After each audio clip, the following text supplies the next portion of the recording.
ओम नमः शिवाय। राधे राधे एवरीवन। आप सभी को हरतालिका तीज की बहुत-बहुत शुभकामनाएँ। इस वर्ष यानी कि 2025 में हरतालिका तीज 26 अगस्त को मनाया जा रहा है। कठिन व्रतों में से एक व्रत हरतालिका तीज भी माना गया है क्योंकि इसे निर्जला रहकर किया जाता है। तो इस वीडियो में बहुत सरल तरीके से आपको पूजा विधि बताने जा रही हूँ मैं हरतालिका तीज व्रत की।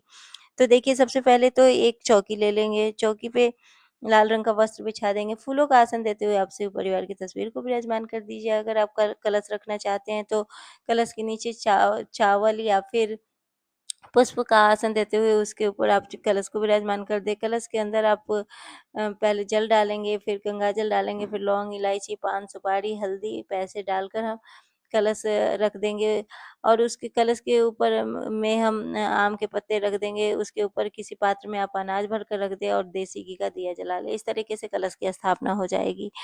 और देखिए, हरितालिका तीज में मिट्टी से बने हुए शिवलिंग ज़रूर रखें आप। देखिए, मैंने शिवलिंग के साथ-साथ गणेश जी और माता पार्वती को भी बनाया था, तो इस तरीके से मैंने उन्हें भी विराजमान कर दिया है। उसके बाद से हाथ में आप पुष्प और अक्षत लेकर पूजा का संकल्प ले लें और उसके बाद से भाव रूप में सभी को स्नान करवा दें आप। और शिवलिंग जो आपने मिट्टी के बनाए हैं उनका अभिषेक कर दें, तो पहले जल से, फिर कच्चे दूध से, फिर जल से। इस तरीके से 3 बार से अभिषेक करना है मतलब जो मिट्टी के आपने शिवलिंग बनाए हैं उनका। तो इस तरीके से देखिए, मैंने कच्चे दूध से किया था, उसके बाद से शुद्ध जल से जल में आप गंगाजल ज़रूर मिला लें। तो इस तरीके से शुद्ध जल से मैंने स्नान करवा दिया था। उसके बाद से वस्त्र रूपी कलावा समर्पित कर दिया था। तो देखिए, सबसे पहले तो शिव परिवार को कलावा समर्पित किया था, उसके बाद से गणेश जी को, फिर शंकर जी को, फिर माँ पार्वती को। अब देखिए, माँ पार्वती के लिए अगर आपके पास चुन्नी है तो आप चुन्नी चढ़ा दें। कपड़े का कोई टुकड़ा है तो कपड़े का टुकड़ा चढ़ा दें या फिर आप कलावा, वस्त्र रूपी कलावा उन्हें समर्पित कर दें। उसके बाद से आप तिलक लगाएँ, तो देखिए, शंकर भगवान को आप रोली या कुमकुम का तिलक ना लगाएँ। इन्हें सिर्फ़ आप चंदन का तिलक लगाएँ। तो देखिए, पहले गणेश जी को मैंने चंदन लगाया था, उसके बाद शंकर भगवान को लगाया था। फिर शिवलिंग पे शिवलिंग का को भी मैंने चंदन लगा दिया था। उसके बाद से कुमकुम से मैंने गणेश जी को, माँ गौरा को, इन्हें तिलक लगा दिया था मैंने। अब देखिए, जो हमारा मैं तीज है, ये हरितालिका तीज, ये सुहाग के लिए करते हैं, मतलब पति के लिए करते हैं। तो जो हमारी शादी में सिंदूरा चढ़ता है ना, उस सिंदूरा से आप माँ गौरा को ज़रूर से ज़रूर तिलक लगाएँ और जिस जगह जगह पे आप पूजा कर रहे हैं, उस जगह पे आप सिंदूरा ज़रूर रखें। क्योंकि ये सुहाग के लिए किया जाता है, ये पति के लिए व्रत होता है। तो देखिए, और सिंदूरा जो है हमारी शादी में चलता है, तो देखिए, सिंदूरा का रखना बहुत ज़रूरी है। उसके बाद से आप अक्षत चढ़ा दें सभी को। और अक्षत के बाद अगर आपके पास पुष्प है तो आप सभी को पुष्प चढ़ा दें और पुष्प नहीं है तो कोई बात नहीं, आप बिना पुष्प के भी पूजा कर सकते हैं। अगर पुष्प है तो आप पुष्प ज़रूर चढ़ा दें। उसके बाद से जो भी चीज़ें भोले बाबा के प्रिय हैं, जैसे मेरे पास कनेर का फूल है, जो भी चीज़ें हैं, भांग, धतूरा, कौवे का फूल, जो भी हैं आपके पास, वो सभी चीज़ें चढ़ा दें। बेलपत्र चढ़ा दें आप।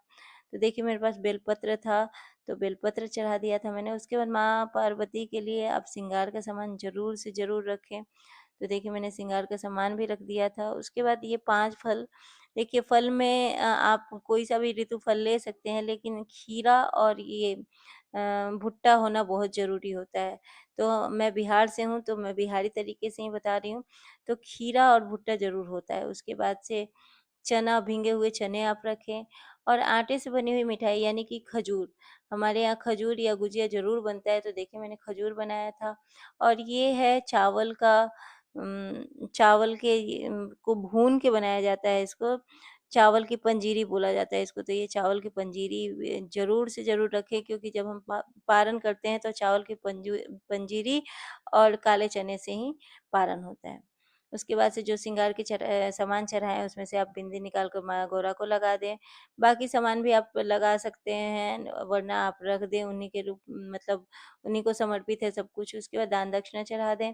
हाथ में पुष्प और अक्षत लेकर आप कथा सुन लें। कथा सुनने के बाद से आप आरती कर लें। तो पहले गणेश जी की आरती करें, फिर भोले शंकर की आप आरती करें। इस तरीके से आपकी पूजा संपूर्ण हो जाएगी। हाथ में जल लेकर आप चौकी पर से वार लें और 2 बार आप चौकी पर से वार लें। इस तरीके से पूजा संपूर्ण होती है आपकी। जल का जो लोटा है, अगर आपने सुबह पूजा किया है, तो सुबह आप सूर्य नारायण को अर्घ्य दे दें। अगर शाम को किया है, तो शाम को आप चंद्रमा को अर्घ्य दे सकते हैं इस जल से। हाथ जोड़कर पूजा में रही कमियों के लिए क्षमा याचना कर लें। ये जो दान किया हुआ श्रृंगार का सामान है, इसे आप मंदिर में दे दें। फल फ्रूट अपने परिवार के में बाँट कर खा लें। इस तरीके से हरतालिका तीज की पूजा की जाती है। आई होप आपको